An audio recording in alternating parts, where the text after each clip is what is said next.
The morning opened with the sky stretched thin like a wool shawl draped over the shoulders of the mountains. Mist clung to the pines like smoke. May stood in the middle of a rough patch of ground, hands blistered around the handles of an old wooden plow, the hem of her dress heavy with dew. This was land no one wanted, a strip at the edge of the valley where soil was more stone than earth, where roots jutted up like ribs. The townsfolk had called it the penance field, a place for the unwanted to wear themselves down until the earth swallowed them whole. She knew they meant her and the child swelling beneath her worn cotton dress. So each dawn she pushed the blade through the dirt, letting the iron bite into ground and silence drowning the voices of her past. Her name was May. The day she left town, the wind rattled the signpost until it squealed like a laugh. Her father had stood stiff on the porch, gaze fixed on the tree line as if she were already gone. Her mother's hands had trembled as she pressed into May's pack a pouch of cornmeal, a pinch of salt needles and thread. The man who had promised her love had vanished a week before his footsteps washed away by rain. The town had turned her story into a whisper, sharp as frost, and by the time she reached the ridge, she carried not just a plow and a mule named Ash, but the weight of every eye that had cut her away. North American summer was breaking into autumn then. Cold air rode down from the lakes, stripping the warmth from the grass. Deer came lower into the valleys, wary and thin, while geese stitched the sky with black arrows. May counted time by the way sunlight shifted on the cliff face and by the gentle kicks inside her. She hammered stakes into the soil to mark each strip she had turned. Crooked furrows. Yes, but furrows that bore her will. Now and again the forest gave her gifts, a handful of late blueberries, a rabbit snared in wire long abandoned, or a cluster of wild mushrooms. She lived by gathering survival one small offering at a time, like piecing together a song without an audience. High above her, tucked into the pines, stood a rough cabin of logs and stone. There lived a man the town called the mountain recluse.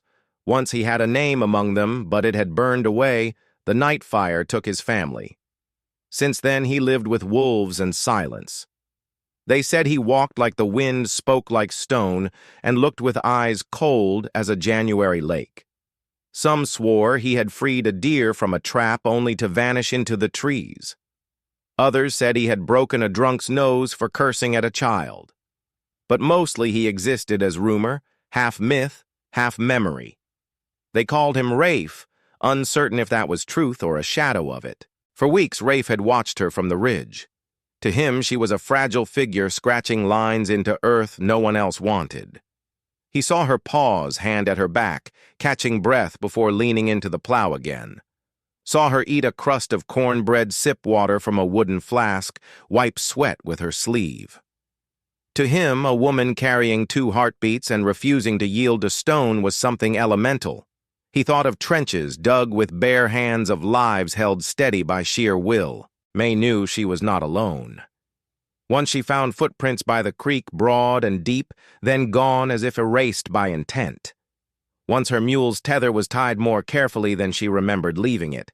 She had wanted to call out to fling her voice into the pines, but the words died in her throat. She had learned not to trust the echo of promises. So she bowed her head and pushed the plow. That day clouds hung low, heavy as flour sacks. The blade caught on a root and wrenched sideways, dragging her down. A wave of dizziness buckled her knees, her belly twisting like rope pulled too tight. She fought to keep her feet, but the world spun and she collapsed in the furrow. The mule snorted and flicked its ears. The iron lay crooked, her breath shallow. She thought dimly that perhaps this was how her story ended under the weight of earth and silence. Above her, a crow circled once. Rafe stepped from the trees, his stride sure and soundless, like a stream hidden beneath stone. He crouched, saw the pallor of her face, the sweat plastering hair against her brow, the thin line of blood at her temple. His calloused hand hovered cautious, as if touching a wounded creature, then slid beneath her shoulders and knees. She weighed less than he expected, light as a bundle of dry twigs. He lifted her, turning from the penance field into the forest's shade, where pine sap cooled the air. The climb to his cabin was steep, but his legs knew the path. He paused at the creek to wet a cloth. Pressed cool drops against her lips brushed sweat from her brow. Her eyelids fluttered but did not open.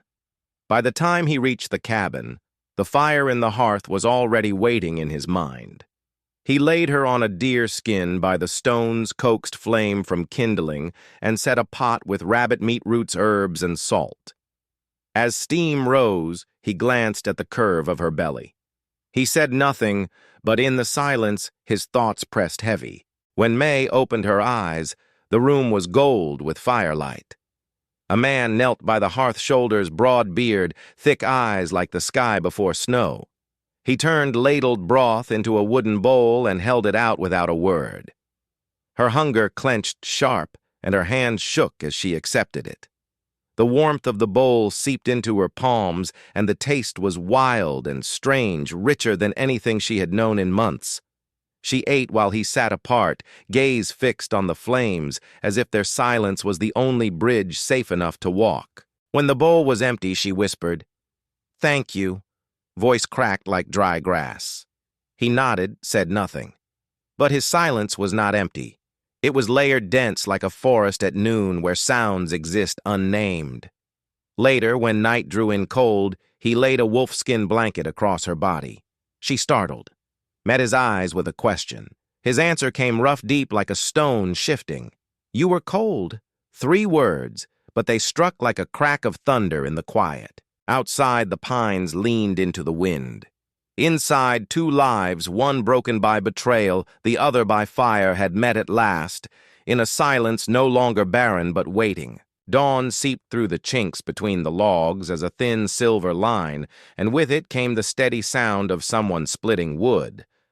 May drifted in and out of sleep, the wolfskin heavy and warm across her legs, the scent of smoke and pine lying close to the floor. When she pushed herself upright, the room swayed a little, then steadied. Outside, the axe fell with a rhythm that felt like breath-sure patient, unwilling to hurry for anyone. She stood one hand on the curve of her belly and crossed to the crooked window. Rafe moved in the yard, shoulders rolling the blade, biting clean the logs, halving into neat rounds that thudded softly into a stack. He worked without looking at the cabin, as if the work itself was a kind of prayer. She found a tin cup, rinsed it with a splash of creek water from the pail, and drank. The water was cold enough to ring inside her teeth. When Rafe came in carrying an armload of wood, he paused, measuring her with a glance. How pale, how steady, how stubborn. He didn't ask if she could stand. He simply nudged a small 3-legged stool forward with his boot until it touched the back of her calf and waited until she sank onto it. Then he set the wood by the hearth and added 2 pieces, the fire answering in a soft rush. They moved around each other at first like wary animals sharing a clearing. May claimed small corners of the day with quiet tasks, sweeping ash-folding pelts, mending the hem of her dress with neat, hard stitches. Rafe stepped wider around those tasks, making space like a man easing past a sleeping dog. By noon, he had gone bow over his shoulder, traps coiled at his belt. In the stillness he left behind, May pressed a hand to her temple and felt the faint ridge of the cut tender but closing. Inside a shift and a push, her child making itself known with the little insistences of life. She whispered a promise she couldn't yet name. He returned with a brace of birds and a string of fish gleaming wet as coins. He cleaned them outside with brisk practiced motions, the kind that leave no waste and little scent. Inside, he set a small iron skillet over the coals and cooked without ceremony. The first bite of crisped skin made warmth bloom behind her ribs. When she took the second piece, he nodded once, the closest thing to approval he knew how to show. Days arranged themselves like stones across a stream, close enough to step from one to the next without thinking each one its own weight. May began to hum when she worked a low line of tune that had been her grandmother's songs for sewing, for washing, for waiting. The sound braided itself with the cabin's small music kettle's sigh. Embers crack ropes' soft rasp against wood. Rafe did not comment, but sometimes his knife went still in his hand while the tune spilled over the edges of the day. In the evenings he carved.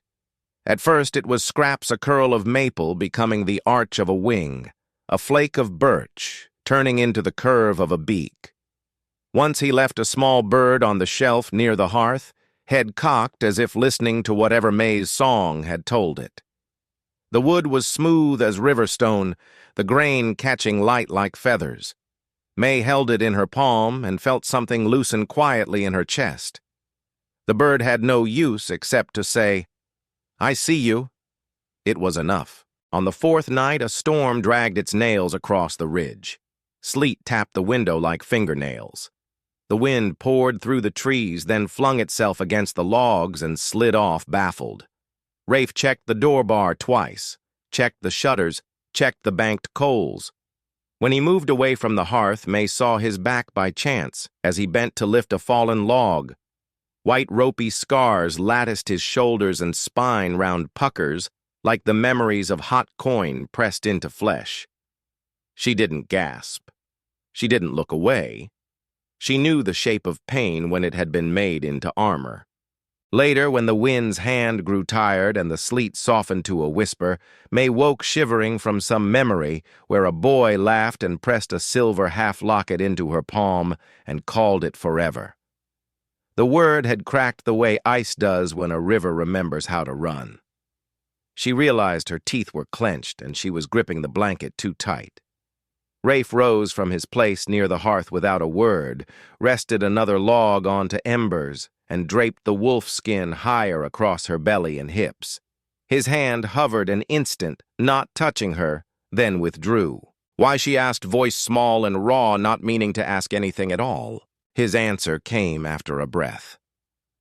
"You were cold." He turned away as if giving the room back to her. The 3 words settled in the rafters like an owl, quiet, watchful, true. The next morning, the forest wore a skin of glass. Every twig had a thin edge of ice that chimed when the wind moved. Rafe brought a bundle of dry moss from under the eaves and a strip of smoked meat. May brewed tea from pine needles and a touch of honey scraped from a jar gone sugared at the bottom. The tea cut the cold out of her lungs. They ate with the slow indulgence of people who have time, because time is all they have. One afternoon he showed her a shallow shelf beneath a loose floorboard, a dry place where he kept a wrapped rifle, a small jar of grease, a pouch of shells. "We get men up here." He said a sentence that carried more history than its words could hold. Not bears, not wolves, men. The valley talks, and sometimes the wrong ears listen. She set the floorboard back into its place and smoothed her palm over the seam. He was watching her not to see if she was frightened, but to see if she would deny the world's shape. She didn't. Instead, she told him the man would not come alone and he would not come in the dark.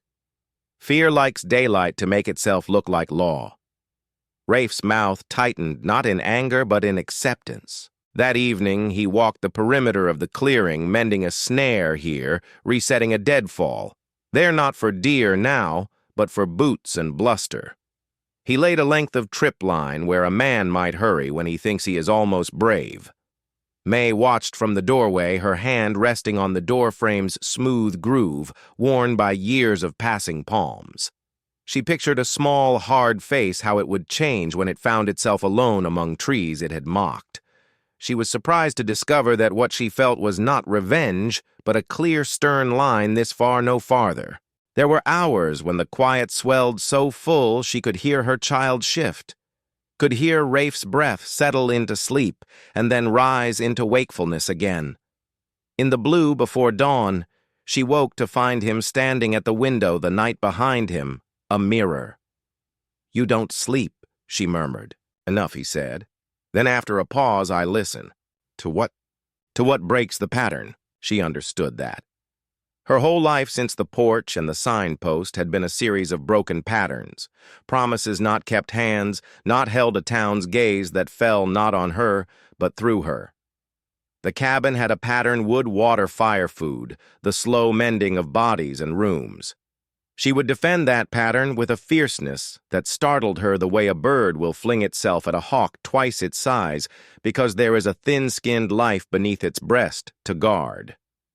As days bent toward winter, her strength returned in increments. She could measure the length she could carry water, before resting the number of steps she could make before the ache in her back asked for a hand pressed firm and warm. Sometimes Rafe offered his shoulder without looking at her as if the offer came from the cabin itself. Sometimes she refused out of pride and then laughed at herself when she stumbled and took it anyway. Their silences changed. They stopped sounding like walls and started sounding like rooms. The first snow arrived shyly, and then decided to stay. It found every seam and filled it with white. The path down to the valley blurred until it was only a rumor woven into the slope. Rafe showed her how to bank the door with cut pine boughs so drifts wouldn't push it open. He nailed a strip of canvas over the window's worst leak. He hung a line near the hearth and strung socks like small flags, one twilight.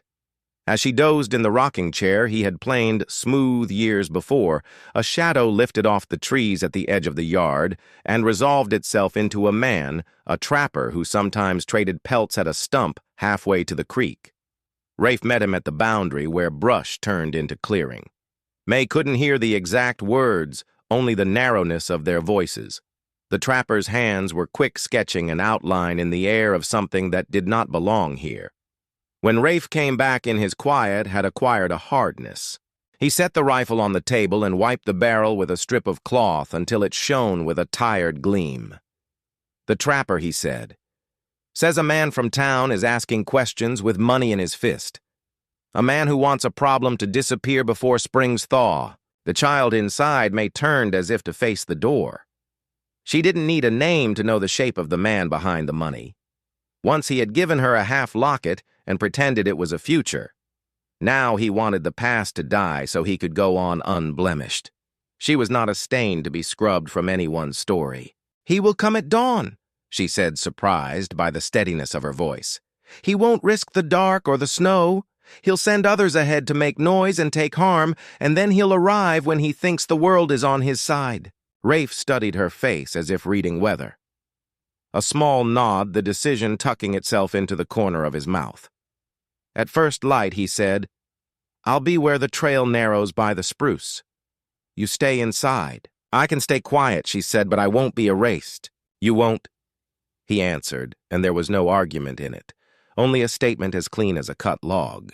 Night folded itself around the cabin. The wind walked the ridge and talked to the pines.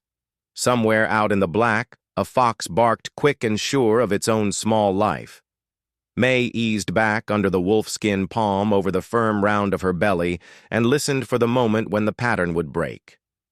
Beside the hearth, Rafe sat with his back to the wall, eyes open, the rifle at rest across his knees. In the half-light, his scars and his calm looked like two sides of the same coin. Snow ticked against the window patient as a clock. Between one breath and the next, the cabin stopped being a place to hide and became a place to hold. Outside, the world kept its counsel. Inside, two people readied themselves to answer it. The first gray light of dawn seeped into the cabin like water through cloth. May was already awake, her body tight with a restless anticipation that no blanket could soothe. The child inside her turned once, then settled as if it too sensed the tremor in the air. Rafe stood by the door rifle, balanced easily in his hands, eyes fixed on the line of trees where the trail broke through the forest. He had been there all night, silent and watchful, his stillness as steady as the mountains themselves. When the sun finally scraped its rim against the ridge, movement stirred in the shadows. 3 figures slid between the trees, black shapes against the pale snow. They thought themselves quiet, but every crunch of boot, every impatient cough carried in the cold. May pressed her palm flat against the windowsill, breath misting the glass. She recognized the gait, the arrogance. The leader hung back, letting the other two advance exactly as she had predicted. Cowards dressed in confidence. The first man never made it past the spruce. A sharp crack split the morning, not gunfire but the bite of rope snapping tight. He cursed and thrashed, dangling in a snare that lifted him half off the ground. The second man swore and lunged forward, only to disappear with a sudden cry into a pit lined with branches and ice. The forest swallowed his noise in seconds. And then the leader appeared pale-faced against the snow pistol in hand, fury etched into his mouth. May's breath caught. It was him, the man who had promised her forever with a silver trinket and left her to the sneers of the town, the father of her child. He stood in the clearing like a stain on the white world. "I know you're in there," he shouted, his voice cracking in the cold. "Mountain man, I've no quarrel with you. Just hand her over. She's a liar, a fallen woman. There's silver in it for you if you do." The words slashed through May like knives, but she didn't flinch. Instead, she reached for the latch, pushed the door open, and stepped outside. The cold wrapped around her, biting into her skin, but she let it. She stood tall, her belly unmistakable beneath her dress, and looked him straight in the eye. "You told me you loved me?" she said. Her voice didn't tremble. She held up the broken locket, half of a circle that once had seemed like a promise. "Remember this." His sneer twisted into something uglier, a mask of rage and shame. He lifted the pistol a fraction higher. And then the snow behind him stirred. Rafe emerged like a shadow, pulled loose from the trees, his rifle hanging loose in his hands, barrel pointed at the ground.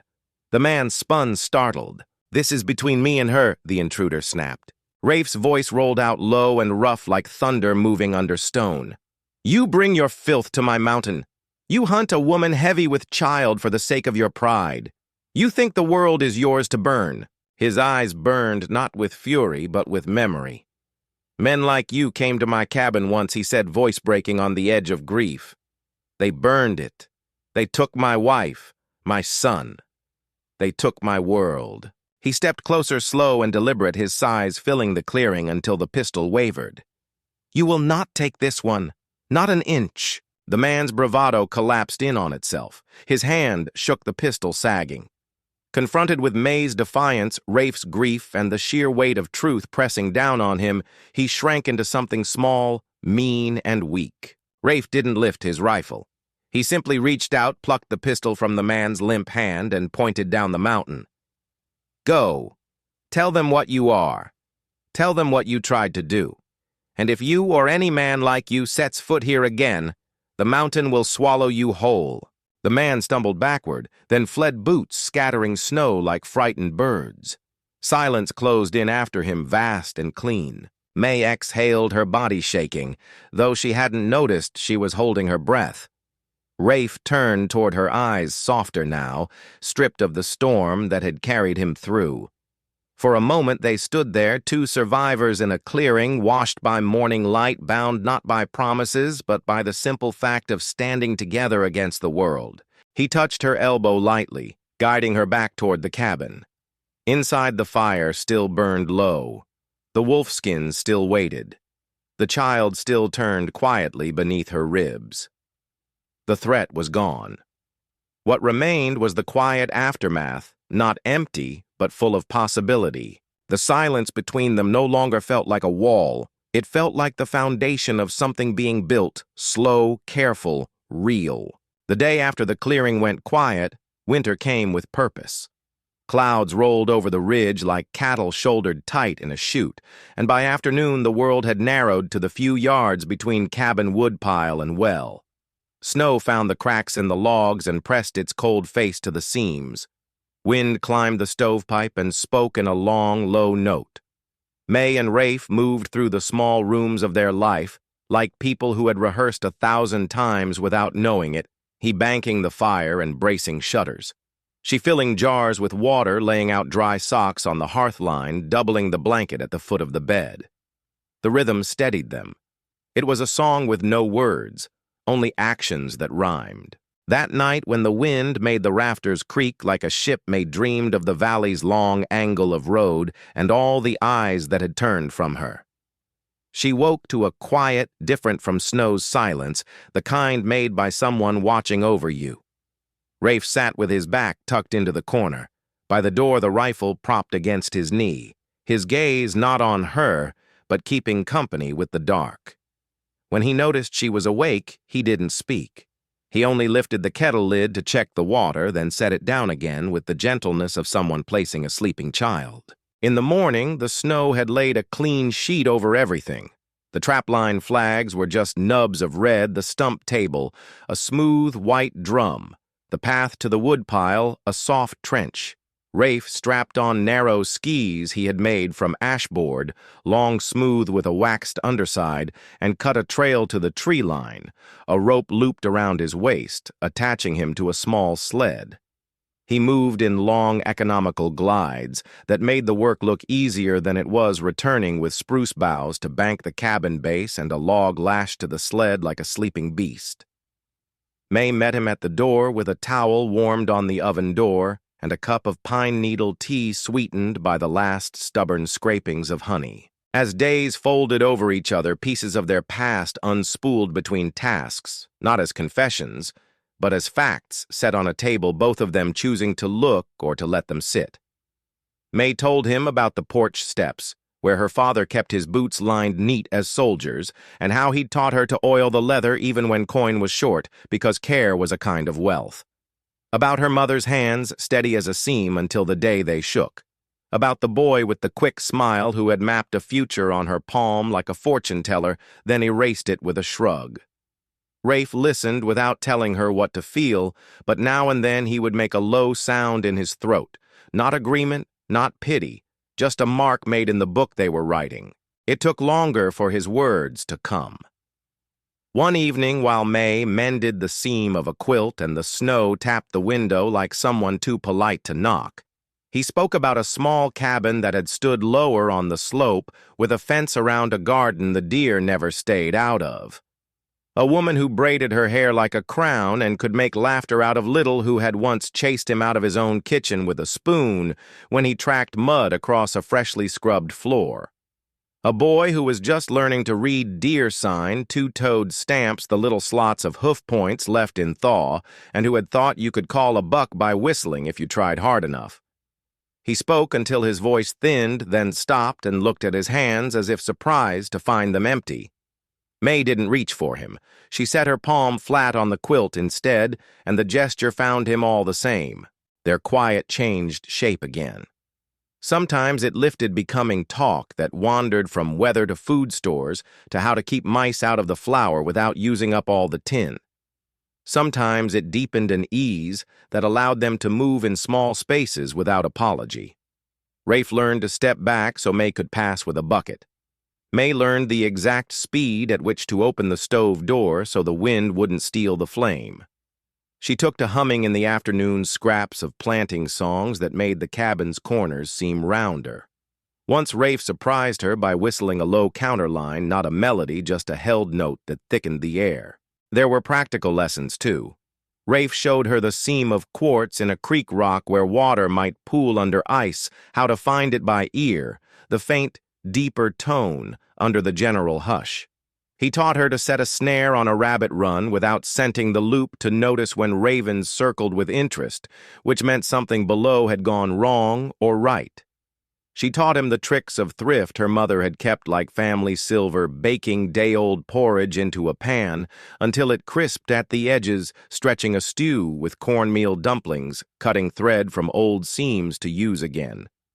He listened with the same seriousness he gave to weather. On the 7th night after the man had run from their clearing, the wind fell away and the stars showed themselves the sky a hard, glittering bowl. The air inside the cabin felt suddenly larger, as if the house had widened its shoulders. Rafe pulled a small wooden box from the darkest corner of a shelf, a box May had seen but never asked about. He set it on the table and opened it with the care of a man who believes in luck, but trusts work more. Inside lay a roll of leather, a folded cloth, and a handful of small objects that caught the light like thoughts. He unrolled the leather to reveal a few simple tools and a thumb-length bit of fine wire. From the cloth, he lifted a smooth wooden bead the color of honey darkened by time. He turned it in his fingers, then looked up as if asking a question without saying words. May felt the answer in her throat before it became sound. Yes, she said, and heard in it everything she meant. Yes to the quiet, yes to the work, yes to the way the cabin had learned the shape of her steps. He moved behind her fingers, awkward at first, then sure, dividing her hair with a wooden comb until it fell into 3 even ropes. He braided slowly the way you might build a fence meant to stand through storms, and when the braid reached the nape, he slipped the bead into place and worked it down until it sat snug, a small circle of polished wood catching the glow from the hearth. His hands were clumsy and careful and almost reverent. When he was done, he let the braid fall against her back. "It's just a bead," he said, voice rough. "It's a mark?" she answered, not looking at him, feeling the warmth rise in her face. After that, the days seemed to know their business. Rafe built a second stool from scrap planing it, smooth and sanding, until it felt like river stone. He carved a shallow bowl whose rim fit May's palms like it had been measured there. May pieced 2 ruined shirts into a cradle sling that crossed her body and tied behind her back. She practiced knotting it slow, imagining weight and breath where there was only fabric. Sometimes they sat in the doorway in their coats and watched the sky bruise into evening, saying nothing at all, because nothing else was needed. The child grew restless, as if turning to face the life waiting for it. There were nights when May had to breathe through the strong, rolling pressure that came and ebbed again, training her body for the narrow work ahead. Rafe learned to read those breaths to set the kettle before she asked to press his hand to the small of her back in a steady line that seemed to give the pain a path out instead of in. When she muttered that she was a fool for trying to plow a field at the edge of the world, he said, without irony, "You are the only sensible person I know." And she laughed in a surprised, wet way that cleared her eyes. One afternoon, the sky turned the color of pale iron, and a fine, dry snow began to fall discreet and sure, as if it had been invited. May kneaded dough on the table, while Rafe shaved curls of wood into tinder so thin light showed through them. She found herself thinking of the penance field, not with bitterness, but with something like gratitude. How it had tested her. How it had taught her the difference between being cast out and walking out under her own name. The cabin smelled of bread and sap and smoke. It smelled like a place that could hold a life. Toward night, a fox trotted through the yard, casting a sly glance at the window before angling away. May leaned her forehead against the cold pane and thought we're being watched. And for once the thought didn't make her small. It made her seen. When they banked the fire that night, Rafe stood for a long moment with his hand on the mantel as if listening for something under the tick of cooling iron. May settled back on the mattress, one hand spread over her belly, and felt a steady knock from within. Not frantic, not weak. She spoke aloud without meaning to the child, or to the room. "Almost," she said, "almost here." Rafe heard and came to sit on the floor beside the bed, his back against the frame as if to make himself part of the structure. After a time he said, not looking up, "I don't know how to be what this asks." May turned her head on the pillow and smiled a small, tired smile that reached her eyes. "None of us do at first," she said softly. "That's why there are 2 of us." The wind sighed once along the eaves, then settled. The bead in her braid pressed warm against the nape of her neck, like a touch that promised origin without ownership. Outside, the snow went about its quiet business. Inside, 2 people who had been broken in different ways made a space that could welcome a third. The mountain which had taken and taken seemed to pause and listen, and in that pause May felt a strange certainty open like a door. Whatever came next, they would meet it together. The first real storm of winter came howling down the valley like a pack of wolves. Snow fell thick and relentless, piling against the cabin walls, swallowing the world until only a circle of light remained around their small home. Inside, Rafe and May moved like parts of a clock, each gesture steadying the other. He split wood until his arms shook, stacking it by the hearth. She kneaded dough with both hands braced on the table, pausing when the baby pressed hard against her ribs. Silence had become their language, and in that silence there was no emptiness, only a current, invisible but strong, pulling them together. One night, long after the storm had buried the path, May woke to a deep, rolling pain across her belly. It took her breath, bent her forward. She gripped the edge of the bed, sweat breaking on her forehead, though the air was cold. Rafe was at her side before she could call his name. His hands hovered rough and unsure, but his eyes were steady, waiting for instruction. Another contraction gripped her and she gasped. It's time. He moved fast, fetching the kettle boiling water, laying out the clean cloths she had saved for this moment. He remembered the steps she had explained once by the fire when the subject had come up: warmth, water, patience. His great scarred hands trembled as he tucked a pelt behind her back and whispered the few words he could trust. Breathe. I'm here. The labor stretched through the night hours, marked by her cries and his murmurs by the fire's ebb and the storm's voice outside. When her strength faltered, he held her upright, bracing her body with his own. When her voice broke, he answered with silence solid enough to lean on. At last, in the pale light of dawn, the cabin filled with a new sound, the thin, fierce cry of a child. Rafe lifted the newborn with awe that made his hands clumsy. The boy's fists were tiny, his hair black as the raven feather tied above the door. Rafe laid him against May's chest, watching her face soften with a mixture of exhaustion and wonder.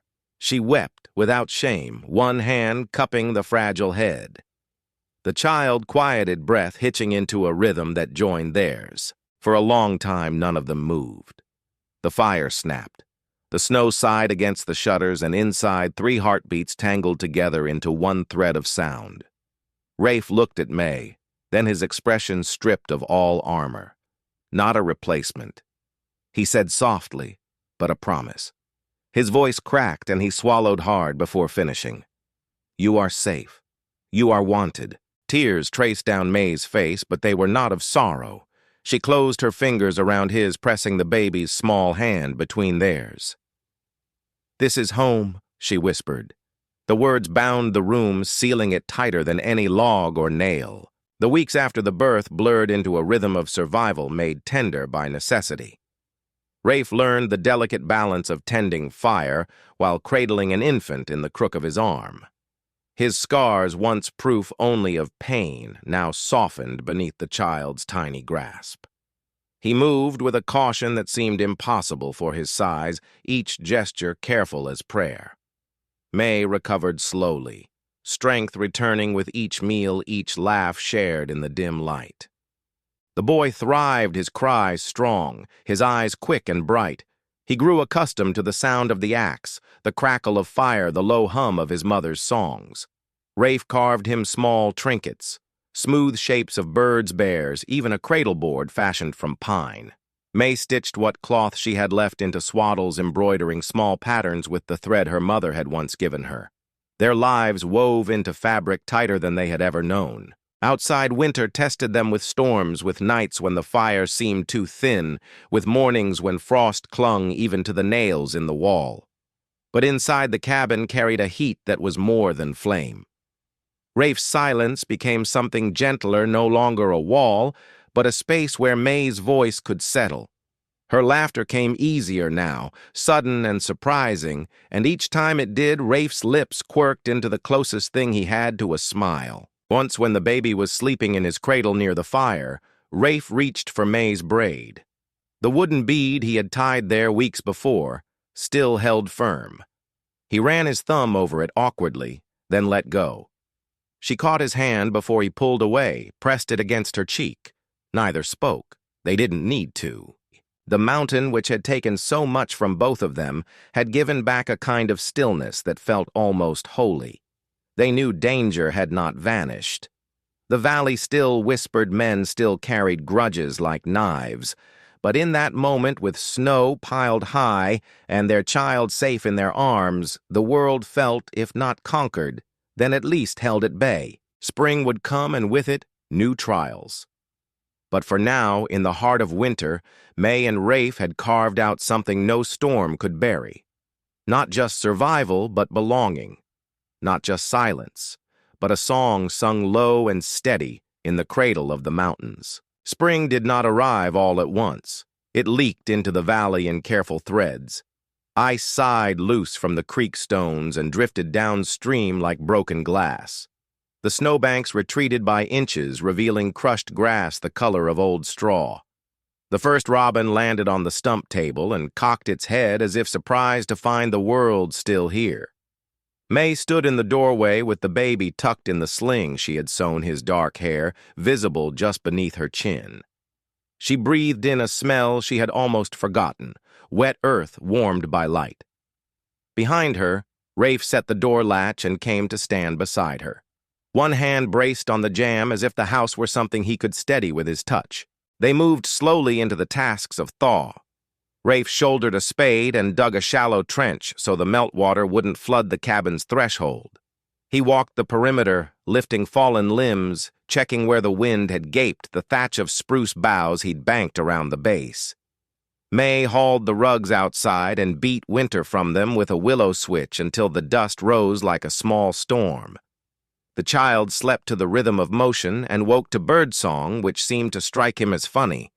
He blinked and then made a soft noise as if the sound itself tickled. One noon, they took a slow walk to the creek, the three of them. The baby stared as though the world were a secret finally confessed.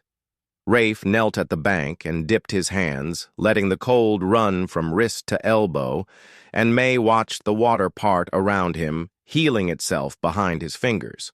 The field below the cabin showed itself in patches. Last year's stalks collapsed into the thaw, the ground still hard beneath. May pressed her heel into the earth and left a bruise. She thought of the penance field and of what it meant to choose soil that wanted to refuse you.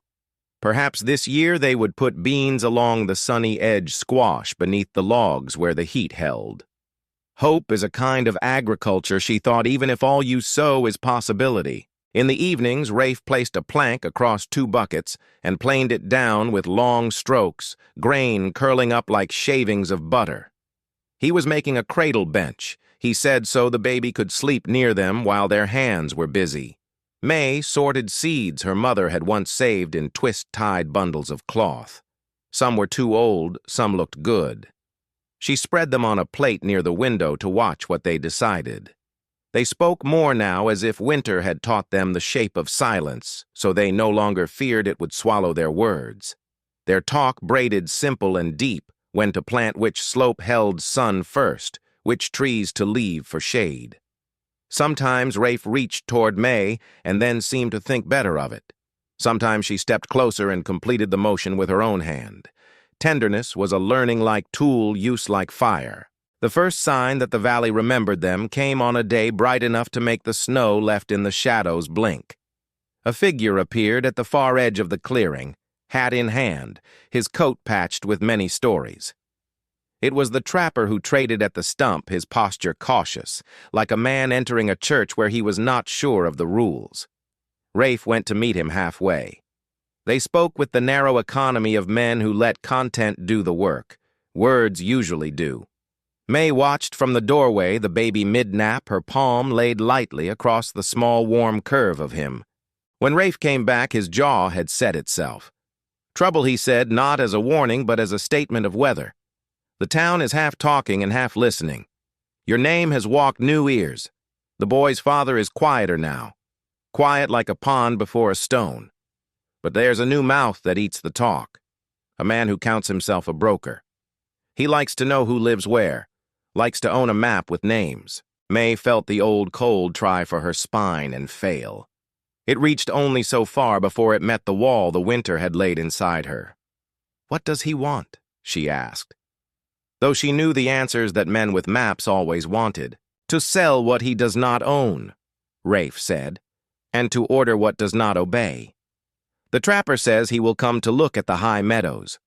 Men who come to look often bring others to take. They prepared as if for weather. Rafe checked the hidden shelf, cleaned the rifle-counted powder, and shot. He walked the trails that fed the clearing and smoothed away the winter's secrets with his palm.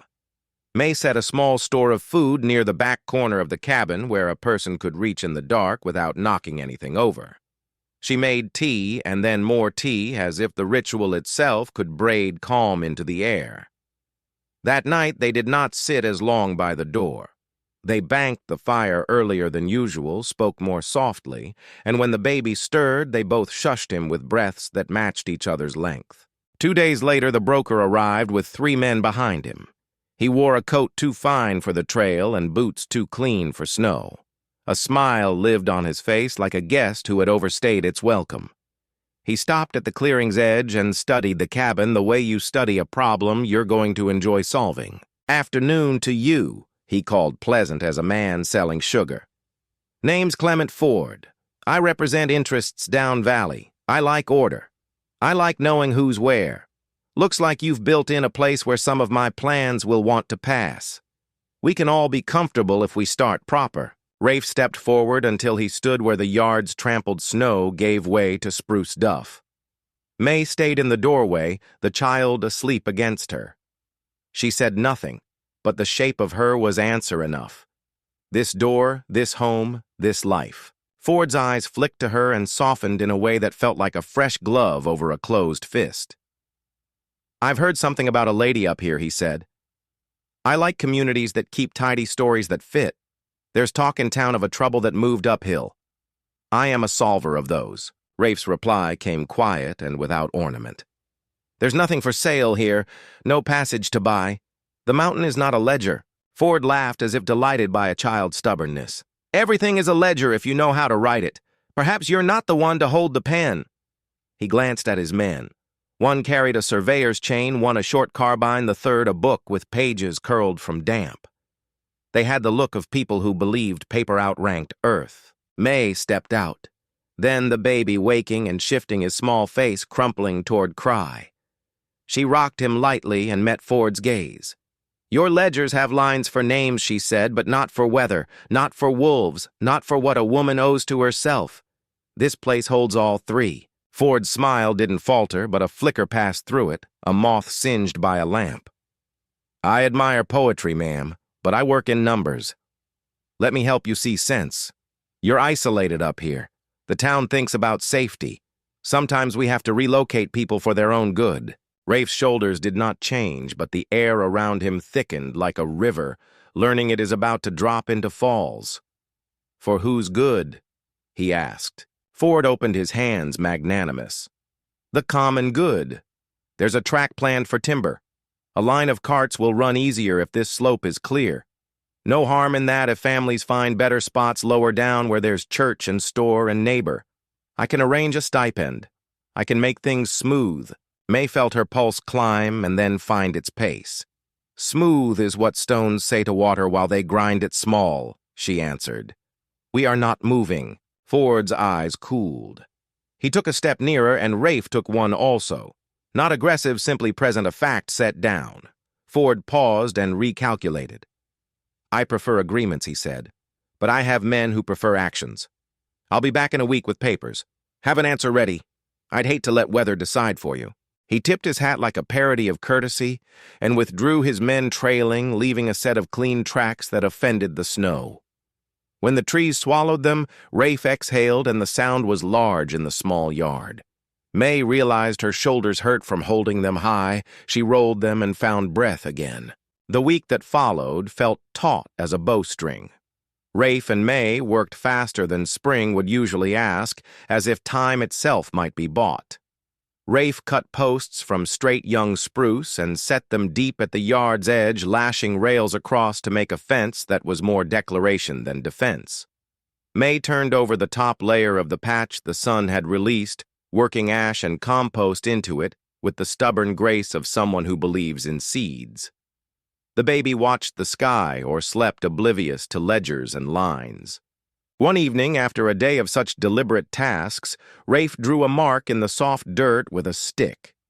A semicircle in front of the cabin, a crescent open to the forest. He planted short stakes along the curve and strung a cord between them, a trip line low enough to catch a careless shin.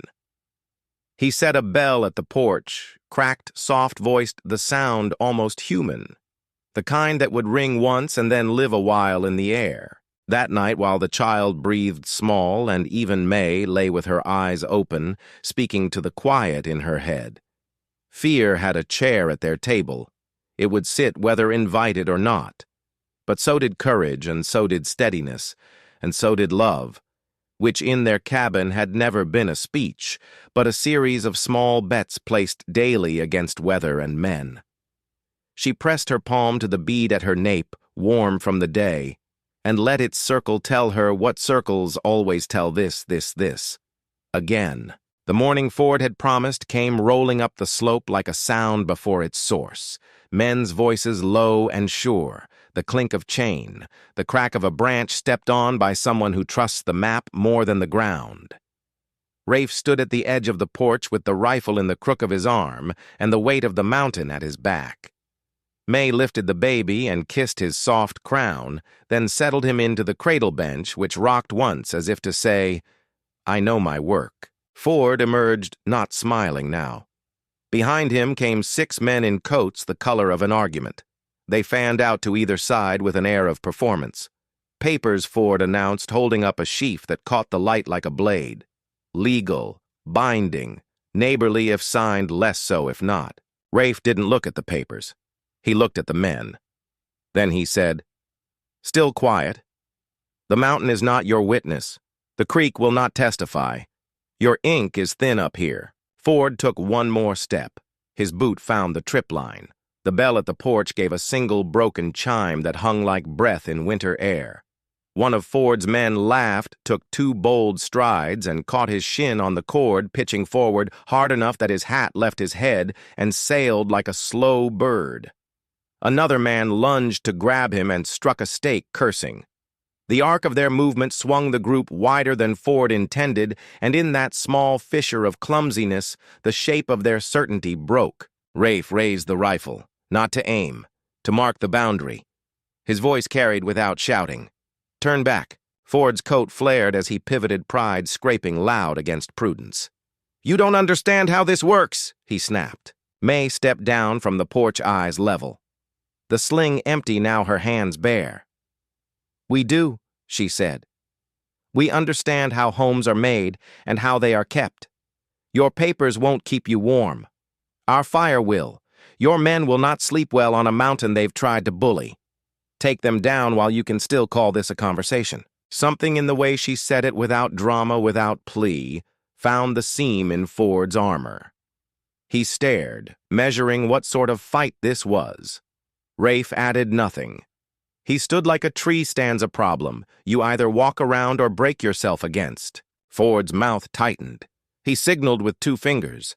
The men gathered up their pride and their chain and their hat and retreated a pace, then 2, then turned with the stiffness of people who will tell themselves a story about why they left. At the tree line, Ford paused and looked back as if memorizing the shape of the cabin against the slope. "This isn't over," he said, but the words sounded tired. When the clearing was empty again, except for wind and birds, the bell's broken note finally fell out of the air. Rafe set the rifle down. May exhaled. The baby stirred and made a questioning sound, as if to ask whether the day had come yet. May lifted him and answered with her heartbeat. They stood in the open, letting the world be what it was, stubborn, beautiful, unwilling to belong to a ledger. Spring kept unfolding. The first shoots pressed up through the turned soil, tender and insistent. The fence held a line the eye could rest on. The creek wrote its water music without stopping to sign its name. May and Rafe returned to their work with the ease of people who have chosen their place and will defend it without spectacle. They had weathered winter. They would weather men. The mountains, watching as they always had, said nothing, and in that silence May heard assent. Summer arrived in the high country with a gentleness that seemed almost apologetic, as if the mountains remembered how much they had taken and now sought to give something back. The meadows filled with lupine and fireweed, their colors spilling like paint across the slopes. The creek ran fast with meltwater, its voice louder than the gossip of men in town. May walked the garden barefoot, the soil warm between her toes, her son balanced on her hip. He reached for everything. Stalks, blossoms, the sleeve of her dress, his world, an endless invitation. Rafe worked nearby, mending the roof with cedar shakes, his body balanced on the beams as if weight and wood were old companions. Now and again he looked down, not because he doubted his footing, but because his eyes found May, and the child as naturally as breath found his chest. She caught him once his mouth softened into the ghost of a smile. She raised her hand in mock reproach, and he ducked back to his work, though the curve of his mouth lingered. At night they sat on the porch together. The baby slept in the cradle bench, rocked by the faint breeze. Stars burned above them, uncountable, and May hummed a tune so old it felt like it belonged to the land itself. Rafe listened, his head tipped slightly, the scarred lines of his face eased by the sound. Sometimes he joined with a low whistle, not in harmony, so much as in agreement. Their silences had changed again. Now they carried warmth like embers under ash, steady and enduring. Word of Ford and his papers drifted up from the valley like smoke. Trappers brought news the broker had returned to town, claiming he would chart a new line for his carts, boasting loudly, but gathering no men willing to follow him back up the slope. The mountains had a way of curdling ambition. May listened, nodding, then turned back to her work with a calm certainty. The mountain is not a ledger, she repeated quietly, as if reminding herself of a truth that would last longer than men's ink. Their son grew sturdy, his legs pushing against May's arms, his laugh a quicksilver sound that filled the cabin. Rafe carved him toys, a small bear with rounded ears, a horse whose mane was nothing but clever gouges in wood. The boy gripped them tight, then threw them aside to reach for the wolfskin rug or the kettle's shiny lid. May laughed each time, and Rafe's heart scarred as it was found itself laughing too, though the sound rarely left his throat. As summer deepened, they gathered berries in the thickets. The child's fingers stained purple as he tried to imitate his mother. Rafe cut poles for beans, setting them in rows, his broad shoulders bent to soil that once had rejected May's plow. Now green vines curled upward, stubborn as their keepers. Each evening May ran her hands over the plants, whispering small encouragements as if to children. The garden answered with shoots, blossoms, and eventually fruit. One evening, as the light slanted gold across the ridge, May stood with her son in her arms and looked out over the land. The cabin, the fence, the patch of soil. It was not grand. It was not what her parents had imagined for her or what the town would have chosen. But it was hers. It was theirs. Her voice carried low, almost lost to the wind. I was cast out, and yet I am rooted. Rafe came up behind her, his hand resting lightly on her shoulder. He didn't speak, but he didn't need to. His silence was no longer absence. It was presence as full as words. Seasons would turn again. Autumn would come with its sharp air and the smell of wood smoke. Winter would test them, spring would demand work. Men might still climb the slope hungry for control. But May and Rafe had learned the rhythm of survival, and more than survival, the rhythm of belonging. Together they had braided their scars, their losses, their hopes into something stronger than any storm. When their son toddled to the edge of the porch for the first time, May reached instinctively to steady him, but Rafe caught her wrist and shook his head gently. "Let him find the ground," he murmured. The boy stepped down, wobbled, then stood firm.